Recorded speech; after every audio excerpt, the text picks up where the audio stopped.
बेटा के संजय भैया उस समय मलाल आता है जिस दिन अपने पिता को श्मशान ले जाते इस दुनिया से अलविदा कर देता है। आवला गोली मला आवला गोली मला और फिर के चलला और फिर के चलला। रमेश भैया इस दुनिया में सारे लोग मोहब्बत करने वाले मिलेंगे, सारे लोग प्यार करने वाले मिलेंगे, लेकिन स्वार्थ भाव से माता और पिता अपने पुत्र के निस्वार्थ भाव से प्रेम और मोहब्बत किया करते हैं। मायके कोरा ऐसा दुनिया मायके कोरा ऐसा दुनिया में आराम नहीं खे।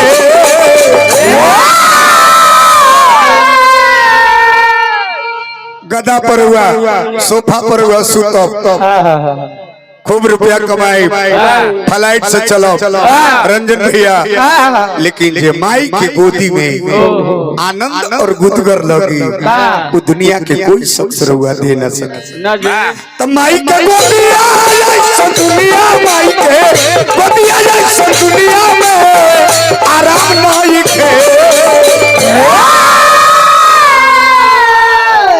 500 कोडिंग कोडिंग कोडिंग अरे बाप रे पूरा नोट के बारिश कर देला भैया। विश्वनाथ बाबू प्रथम सुपुत्र है विश्वनाथ भैया के एगो माला डाल पूछी का है भाई। अब जितना परिवार के दायित्व सब और कंधा पवा पिता के जाने के बाद मुखिया जी बड़ बेटा का बड़ा दायित्व हो जाता है।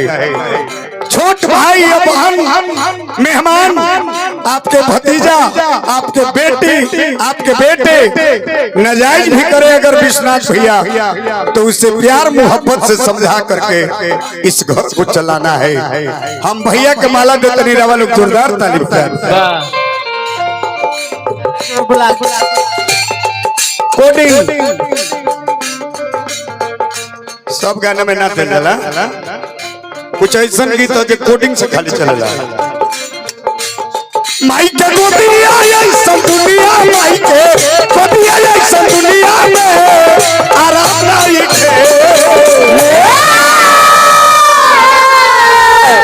तो माई के चरण में चारों धाम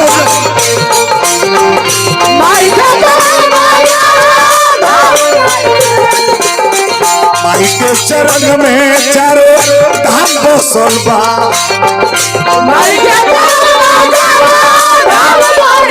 पिता क्या है हम माता पर एक पंक्ति वेले रोनी खबरी है। पिता क्या है मुखिया जी तनिए ने ध्यान दे। पिता है तो घर का सारे अनुराग है, पिता है तो सारे घर का प्रतिपाल है, पिता है तो सारे सपने अपने हैं, पिता है तो सारे बाजार का खिलौने अपने हैं, पिता है तो माता की चूड़ी बिंदी और सुहाग है, पिता है तो माता की चूड़ी बिंदी और सुहाग है, पिता है तो घर का सारा अनुराग है।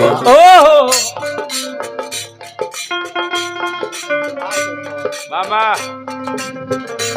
यही से कहता नहीं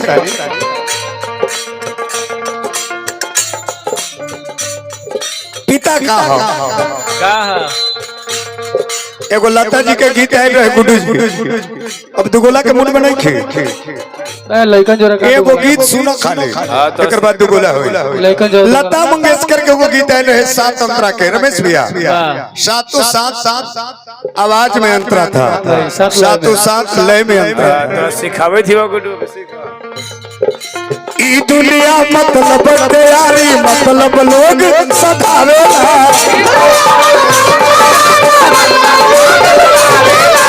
ई दुनिया मतलब तैयारी मतलब लोग सतावेला।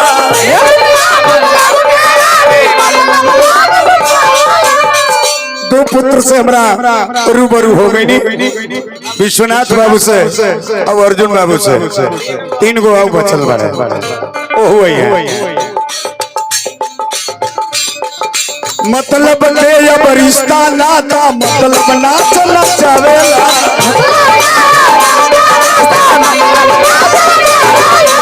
मतलब ले अब रिश्ता नाता मतलब ना चला चावेला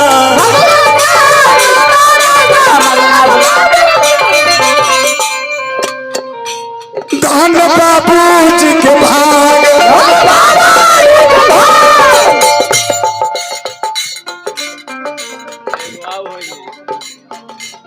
शिवनाथ यादव जी मुखिया जी के ध्यान दी हमर बात पर ओ पत्नी सदा सौभाग्यशाली है जो इस दुनिया से सदा सुहागन अपने पति के कंधे पर विदा हो गई है वो सदा सुहागन है वो पिता बहुत भाग्यशाली है जो अपनी पुत्र के कंधे पर अंतिम यात्रा किया है बहुत अच्छे मिलेंगे मुखिया जी ऐसा ना हो नहीं होनी चाहिए लेकिन हो जाता है कहीं कहीं कि पिता ही पुत्र को कंधे देकर श्मशान पहुंचा देता है धन बाबूजी के भाग धन बाबूजी के भाग बेटवा के ले जाके आग बेटवा के ले जाके आग